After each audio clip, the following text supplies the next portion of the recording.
కానీ కొంతమంది తెలుగుదేశం పార్టీకి సంబంధించిన నాయకులు చెప్తున్న మాట 2014లో రాష్ట్ర విభజన సందర్భంగా కూడా చాలా మంది కాంగ్రెస్ నుంచి అక్కడ నుంచి ఇక్కడ నుంచి తెలుగుదేశం పార్టీ జాయిన్ చేసుకుంటే ఇదే మాటలు మాట్లాడారు, చెత్త అంతా చంద్రబాబు నాయుడు గారు పోగేసుకుంటుండు అని మాట్లాడారు.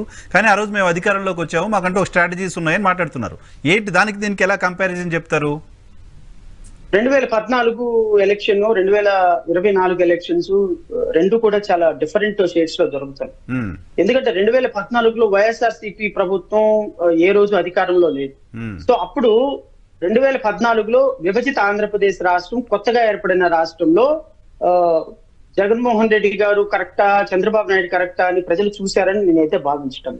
2014లో ఆంధ్ర విడిపోయినప్పుడు తెలంగాణ మనకు అన్యాయం చేసింది అనేటువంటి ఒక ఎమోషనల్ ఫీలింగ్ లో ఈ రాష్ట్రాన్ని కొద్ది గొప్ప బాగు చేయగలిగినటువంటి వ్యక్తి, కాస్త విఘ్నత ఉన్నటువంటి వ్యక్తి, లేకపోతే కొంత ఎక్స్పీరియన్స్ ఉన్నటువంటి వ్యక్తి, ఒక సీనియర్ పొలిటీషియన్ గా చంద్రబాబు నాయుడు గారు అయితే బాగుంటుందని రాష్ట్ర ప్రజలు భావించారు. That is the only agenda. 2014లో వేరే ఎజెండా లేదు. 2014లో జగన్మోహన్ రెడ్డి గారి ఎజెండా ఇంకోటి లేదు. ఎవరు జాయిన్ చేసుకున్నా, ఎవరు ఇచ్చినా, ఎవరు చేసినా చంద్రబాబు నాయుడు గారిని ఒక టర్మ్ కొత్తగా ఏర్పడిన రాష్ట్రాన్ని పరిపాలించడానికి ఒక అవకాశం ఇద్దామని ఎజెండా జరిగింది. నాకు తెలిసి 2014లో ఎవరు గెలిచారు, ఎవరు జాయిన్ అయ్యారు, ఎవరు జాయిన్ చేసుకోలేదు అనేది ఇక్కడ మ్యాటర్ కాదు. ఇప్పుడు తెలుగుదేశం పార్టీ ఈ 2019 నుంచి 2024 వరకు చాలా సీరియస్ గా మా కార్యకర్తల మీద కేసులు పెట్టారు, మమ్మల్ని జైలుకు పంపించారు, రాష్ట్రాన్ని నాశనం చేశారు, సర్వనాశనం చేశారు. అమరావతి, నేను ఒక సింపుల్ ఎగ్జాంపుల్ చెప్తాను. మళ్ళీ అదే నేను అమరావతి దగ్గరికి వెళ్తే మీరు అంటారు అమరావతి టికెట్, తాటికొండ టికెట్ ఆశించి ఉండవల్లి టార్గెట్ చేస్తున్నారు. నేను అనేది నేనేమంటానంటే నేను అమరావతి రైతులకి కన్సర్న్ గా ఒక మాట మాట్లాడతాను. అమరావతి రైతుల మహిళల మీద విపరీతమైన పోలీస్ దాడులు చేపించి లాఠీలతోటి కొట్టించి అమరావతి మహిళా రైతుల మీద కొన్ని వందల కేసులు పెట్టించింది ఉండవల్లి శ్రీదేవి.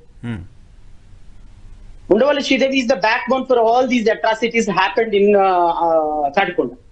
ఇప్పుడు ఆవిడ మీకు 2023 వరకు 2023 జూన్ జూలై వరకు కూడా ఎమ్మెల్సీ ఎలక్షన్ జరిగేంత వరకు ద్రోహి. అసలు అమరావతిలో ఆవిడ తిరగటానికి కూడా ఒప్పుకోలేదు అక్కడ ఉన్న రైతులు కానీ తెలుగుదేశం పార్టీ కార్యకర్తలు కానీ.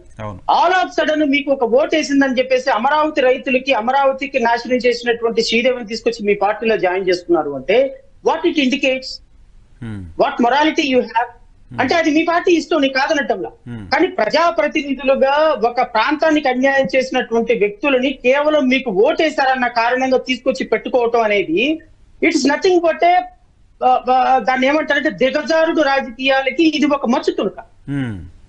సో ఇప్పుడు అక్కడ బాలశౌరి ఉన్నాడు ఎంపీ, అతన్ని జాయిన్ చేసుకుంటున్నారు. నిన్నటి వరకు వైఎస్ఆర్ కాంగ్రెస్ పార్టీలో ఎంపీగా ఉంది, ఇప్పుడు ఈ రోజు జాయిన్ చేసుకుంటున్నారు. అక్కడ పార్థసారథి ఉన్నాడు, అతన్ని జాయిన్ చేసుకుంటున్నారు. అంటే వీళ్ళు నిన్నటి వరకు నెల్లూరులో ఉన్నటువంటి ఆనవ రామనారాయణ గాని, లేకపోతే కోటమిరెడ్డి శ్రీధర్ రెడ్డి గాని, లేకపోతే ఇంకొక మేకతోటి కానీ వీళ్ళు రేపొద్దున మన ఎమ్మెల్సీ ఎలక్షన్ లో మీకు ఓటేశారనేగా. అంటే నిజాయితీ రాజకీయాలు, నీతి రాజకీయాలు, ఈ రాజకీయాలకి మేమే బ్రాండ్ అంబాసిడర్ అని చెప్పేటువంటి మీరు కూడా పనికి మాలిన నీతి లేని రాజకీయాలకి బ్రాండ్ అంబాసిడర్ గా మిగిలిపోతే ఈ రాష్ట్రంలో ప్రజాస్వామ్యం గురించి, నీతి రాజకీయాల గురించి మాట్లాడే అర్హత చంద్రబాబు నాయుడుకి ఎక్కడ ఉంటుంది, నారా లోకేష్ ఎక్కడ ఉంటుంది? మీరు కూడా అవకాశవాద రాజకీయాలే కదా చేసేది.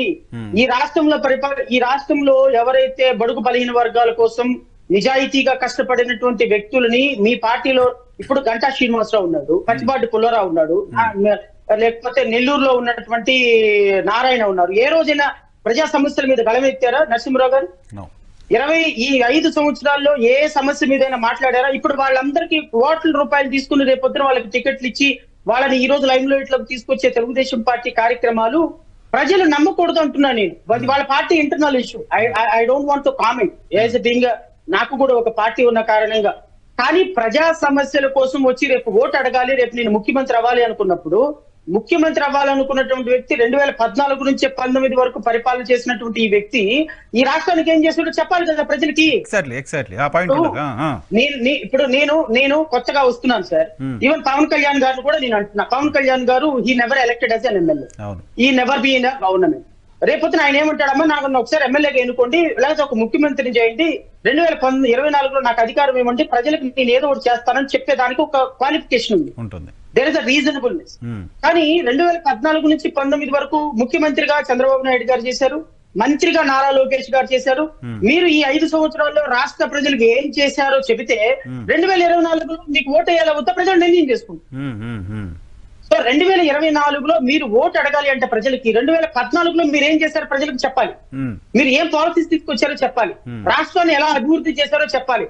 లేకపోతే 2024లో మాకు మళ్ళీ అధికారం ఇస్తే అదిగో 14 నుంచి 19 వరకు చేసిన కార్యక్రమాలను మళ్ళీ చేస్తామని చెప్పాలి.